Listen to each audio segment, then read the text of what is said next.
성도님 여러분 반갑습니다. 오늘 하루도 기도와 말씀으로 승리하는 하루 되시기를 주님의 이름으로 축복합니다. 먼저 샘물의 기도 하나님께 드리며 시작하겠습니다. 먼저 새날을 허락하신 주님께 감사의 기도를 드립니다. 주님의 사랑과 긍휼이 아침마다 새롭고 주님의 신실이 큽니다.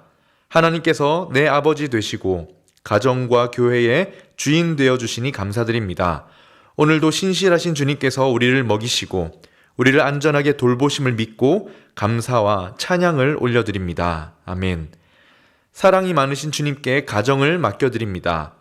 여호와를 경외하는 자는 생명에 이르고 여호와를 경외하는 자는 부족함이 없다고 약속하신 주님, 나와 내 가족이 오직 여호와를 경외하게 하소서. 주께서 맡기신 아들, 딸들을 주의 교훈과 훈계로 양육하고 자녀들은 부모를 공경함으로 약속의 복을 누리게 하소서. 자녀들의 학업과 진로를 인도하시고 믿음의 좋은 배우자를 만나게 하소서. 샘물 플래싱을 통해 하나님을 깊이 만나고 받은 은혜를 흘려보내는 복된 가정 되게 하소서. 아멘. 채우시는 주님께 일터를 맡겨드립니다. 주 예수님, 우리에게 일터를 허락하시니 감사합니다. 오늘도 충성된 청직이 되어 큰 일이든 작은 일이든 모든 일을 주께 하듯 하게 하소서. 일터의 CEO는 하나님이십니다. 주어진 자리에서 주님의 보이지 않는 손을 의지함으로 성실하게 하시고 꼭 필요한 자, 직원들에게 인정받는 자 되게 하소서. 분주한 업무 가운데서도 내 영혼을 보호해 주시고 일의 즐거움과 보람을 누리게 하소서. 아멘. 능력이 많으신 주님께 교회를 올려드립니다. 주 예수님, 우리가 드리는 예배를 통해 하나님을 영화롭게 하고 그 예배를 통해 우리를 부흥케 하소서. 샘물교회가 지역사회의 좋은 친구가 되어 목마른 자, 병든 자, 마음이 상한 자들을 위로하고 치료함으로 세상으로부터 칭송받는 교회 되게 하소서. 교회를 목양하시는 담임 목사님께 성령과 지혜를 더하시고 영과 육의 강건함을 허락하소서. 직분자들에게 복을 더하사 몸된 교회를 섬길 때 하늘의 기쁨을 누리게 하소서. 특별히 목자님들에게 복의 복을 더하사 사람을 세우고 사람을 남기는 가장 귀한 축복 누리게 하소서. 아멘. 창조주 하나님께 이 나라를 의탁드립니다. 온 세상 나라를 경영하시는 주님, 대한민국의 흥망성쇠가 주님 손에 달려 있습니다. 이 나라에 하나님의 정의와 공의가 강물처럼 흐르게 하시고 서로 존중하고 배려하는 따뜻한 사회가 되게 하소서. 하나님의 말씀을 거스리는 법과 제도를 막아주시고 코로나 전염병과 재난으로부터 이 백성을 지켜주소서. 한국교회가 다시 회개함으로 변화되게 하시고 땅끝까지 복음 전하여 선교의 과업을 완수하게 하소서. 아멘. 오늘 하루 무엇을 먹고 마시든지 무슨 일을 하든지 주님 영광 나타내게 하시고 주님 때문에 만족하고 기뻐하는 복된 하루 되게 하소서. 예수님의 이름으로 기도합니다. 아멘. 함께 나눌 하나님 말씀은 골로새서 3장 1절에서 11절 말씀입니다. 그러므로 너희가 그리스도와 함께 다시 살리심을 받았으면 위의 것을 찾으라. 거기는 그리스도께서 하나님 우편에 앉아 계시느니라. 위의 것을 생각하고 땅의 것을 생각하지 말라. 이는 너희가 죽었고 너희 생명이 그리스도와 함께 하나님 안에 감추어졌음이라. 우리 생명이신 그리스도께서 나타나실 그때에 너희도 그와 함께 영광 중에 나타나리라. 그러므로 땅에 있는 지체를 죽이라. 곧 음란과 부정과 사욕과 악한 정욕과 탐심이니 탐심은 우상 숭배니라. 이것들로 말미암아 하나님의 진노가 임하느니라. 너희도 전에 그 가운데 살 때에는 그 가운데서 행하였으나 이제는 너희가 이 모든 것을 벗어버리라. 곧 분함과 노여움과 악의와 비방과 너희 입에 부끄러운 말이라. 너희가 서로 거짓말을 하지 말라. 옛사람과 그 행위를 벗어버리고 새 사람을 입었으니 이는 자기를 창조하신 이의 형상을 따라 지식에까지 새롭게 하심을 입은 자니라. 거기에는 헬라인이나 유대인이나 할레파나 무할레파나 야만인이나 스구디아인이나 종이나 자유인이 차별이 있을 수 없나니 오직 그리스도는 만유시요 만유 안에 계시니라. 아멘. 오늘의 말씀은 변화입니다. 성화라고도 하지요. 오늘 본문에 보면 구원받은 사람, 우리 성도들을 향해 새 사람, 이라는 이름을 붙여주고 있습니다. 바울은 새 사람이 된 우리에게 그에 합당한 삶으로 변화되기를 도전하고 있어요. 자, 오늘 말씀을 통해 주시는 그 변화에 대한 도전을 함께 살펴보도록 하겠습니다.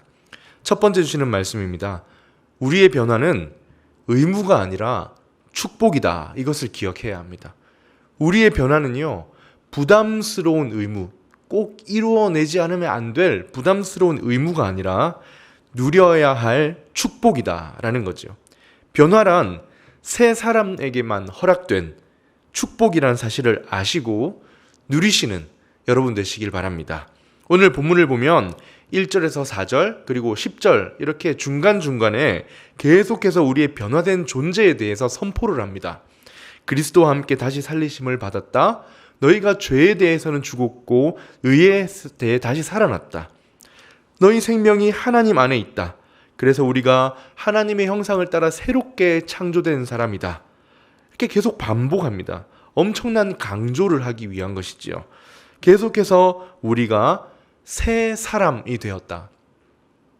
새 사람이라는 하나님의 백성이 되었다라는 것을 강조하고 있어요. 여러분, 새 사람이란 말을 이미 많이 들어보셨죠? 주로 어떤 의미입니까? 신분의 변화입니다. 옛 사람을 벗고 새로운 사람을 입었다. 옛 사람을 벗어버리고 새 사람이 되었다. 더 강력하게는요, 옛 사람은 죽었고 새 사람이 되었다라고 합니다. 이렇게 새 사람, 우리를 향해 새 사람이라고 부르는 것은요, 신분이 변화되었다는 뜻입니다. 자, 그런데 새로운 신분으로 변화되었다고 해서 우리의 상태까지 새로워지던가요? 새 사람이 되었다고 해서 우리의 습관이나 생각의 방향, 사고의 경향, 이 모든 것들까지 새로워지던가요? 그렇지 않지요. 새로운 신분으로 변화가 되었지만 우리의 상태까지 변화된 것은 아닙니다. 신분이 변화되었으나 성품과 습관과 모든 경향성은 그대로 남아있는 것입니다. 죄인의 모습이 남아있는 것이지요. 그래서 우리는 늘 부담을 가집니다. 뭔가 이 주신 새로운 신분에 걸맞은 변화된 행동이 뒤따라야 한다. 이것을 알고 있기 때문에 이걸 때로는 부담스러운 의무로 질 때가 참 많습니다. 여러분, 하지만 복음은 그런 것이 아닙니다. 하나님 우리에게 복음을 주시고 자유케 하실 때 그런 의미로 주신 것이 아닙니다. 여러분, 복음서를 한번 찾아보십시오. 예수님을 만나서 변화된 사람들 가운데서 그 누구도 변화된 이후를 걱정하는 이유는 단 한 사람도 없습니다. 뭔가 변화된 모습을 보일 때 변화해야 된다는 의무를 가진 사람은 하나 안 보입니다. 무슨 말입니까?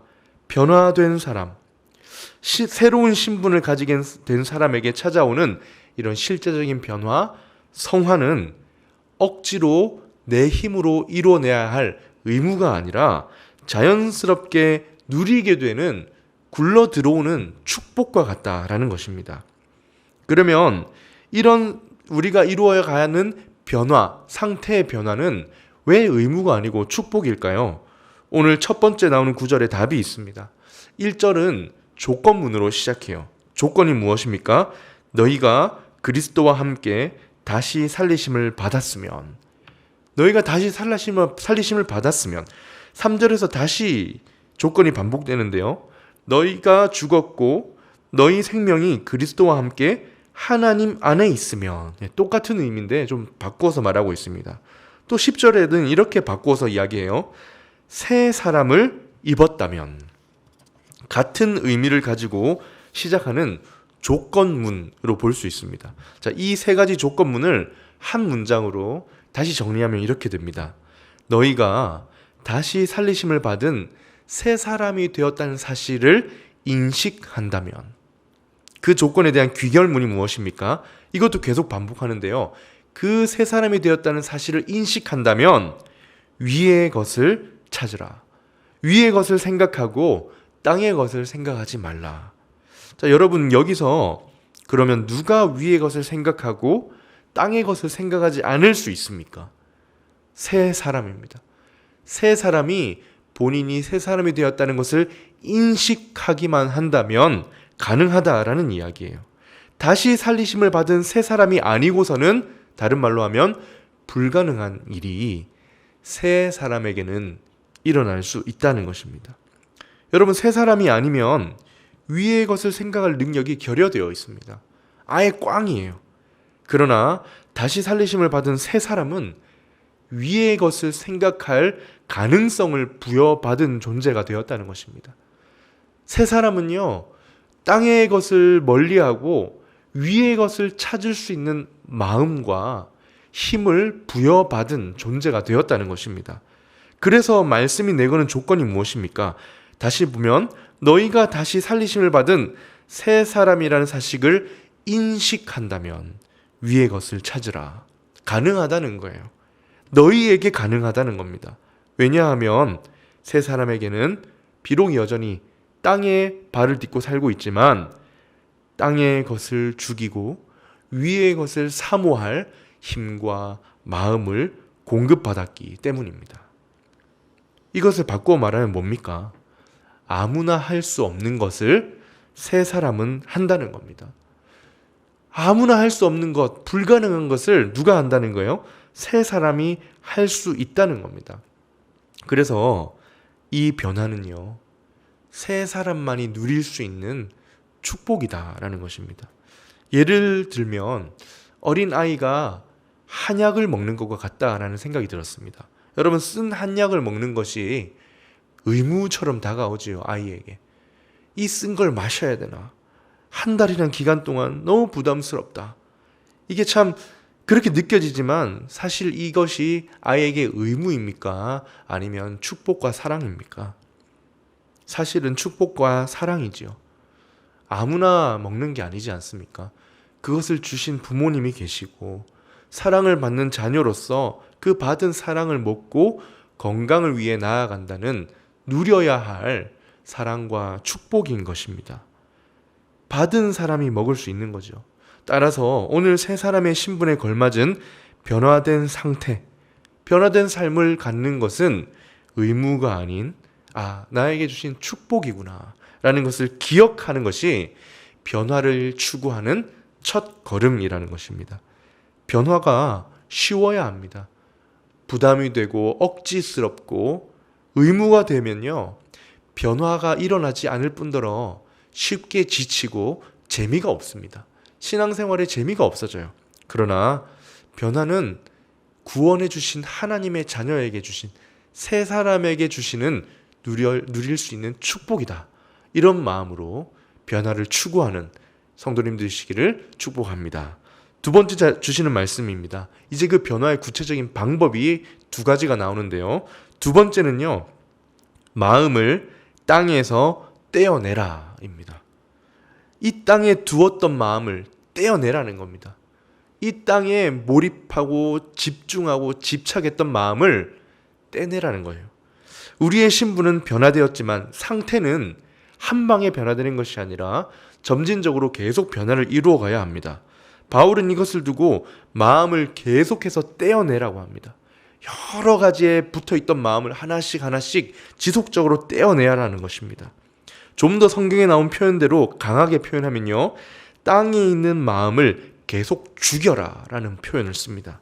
5절에서 9절에 걸쳐 바울은 우리가 마음을 떼어내야 할 대상인 땅에 있는 것에 대해서 말합니다. 이렇게 땅에 있는 것에 대해 말하면서 두 가지로 분류해서 각각을 말하는데요. 첫 번째 분류된 죄의 모습은, 땅에 있는 모습은요, 내면의 죄에 대해서 말합니다. 마음의 죄, 이게 5절에 나오는데요. 그러므로 땅에 있는 지체를 죽이라. 곧 음란과 부정과 사욕과 악한 정욕과 탐심이니 탐심은 우상 숭배니라. 여러분, 뭐라고 합니까? 음란, 부정, 사욕, 악한 정욕, 탐심, 이 욕심이죠. 자기 자신을 향한 욕심입니다. 그러면서 이것을 뭐라고 합니까? 죽이라고 해요. 굉장히 강하게 표현하죠. 아예 생각조차 하지 말라는 겁니다. 완전히 죽여서 없애버리라는 말입니다. 왜입니까? 이 욕심은 우상 숭배와 같기 때문입니다. 자기 자신을 섬기게 한다는 거예요. 이것들로 말미암아 6절에 보면요, 이 탐심으로 말미암아, 이 마음의 죄로 말미암아 하나님의 진노가 임한다고 할 정도예요. 이 욕심은 하나님을 보이지 않게 가려버립니다. 욕심이 눈에 쓰이면요, 나 자신을 섬기도록 만들게 되기 때문입니다. 그래서 우상숭배라고 하는 거예요. 나 자신을 섬기게 만드는 우상이라는 거예요. 따라서 변화의 첫 번째 방법으로 바울이 제시하는 것이 뭡니까? 땅에 있는 지체를 죽이라라고 합니다. 이어서 8절 9절에서는요. 그 땅에 있는 첫 번째, 두 번째 분류했다고 했잖아요. 두 번째 부류의 죄를 말하는데요.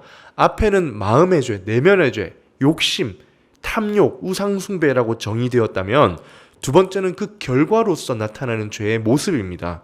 행동, 이웃과의 관계를 파괴하고 분열시키는 행동으로 나타나는 죄입니다. 한번 읽어보겠습니다. 이제는 너희가 이 모든 것을 벗어버리라. 곧 분함과 노여움과 악의와 비방과 너희 입에 부끄러운 말이라. 너희가 서로 거짓말을 하지 말라. 옛사람과 그 행위를 벗어버리라. 뭐라고 합니까? 이 모든 것을 벗어버리라. 낡은 옷, 냄새나는 옷을 이제는 벗어버리라는 겁니다. 마치 저녁에 하루의 일과를, 직장 생활을 다 마치고 집에 가면 입었던 옷, 먼지 묻은 옷, 더러워진 옷, 냄새나는 옷을 벗어서 세탁을 하죠. 그런 것처럼 날마다 우리에게 너무 익숙해져 있는 옛 본성을 단념하고 포기하고 벗어서 세탁기에 넣으라는 거예요.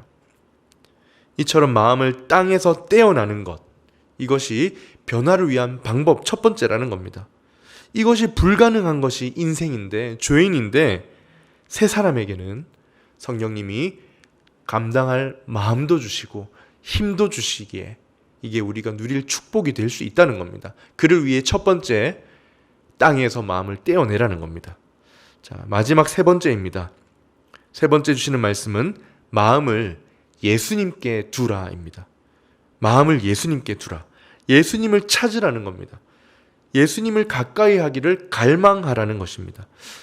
이것이 이제 두 번째 방법이에요. 첫 번째 변화의 방법은 땅에서 마음을 떼는 것이었고, 두 번째는 그 뗀 마음을 예수님께 두는 것입니다. 땅에 있는 마음을 떼는 게 참 어렵지 않습니까? 근데 좋은 방법이 바로 이거예요. 1절입니다. 그러므로 너희가 그리스도와 함께 다시 살리심을 받았으면 위의 것을 찾으라.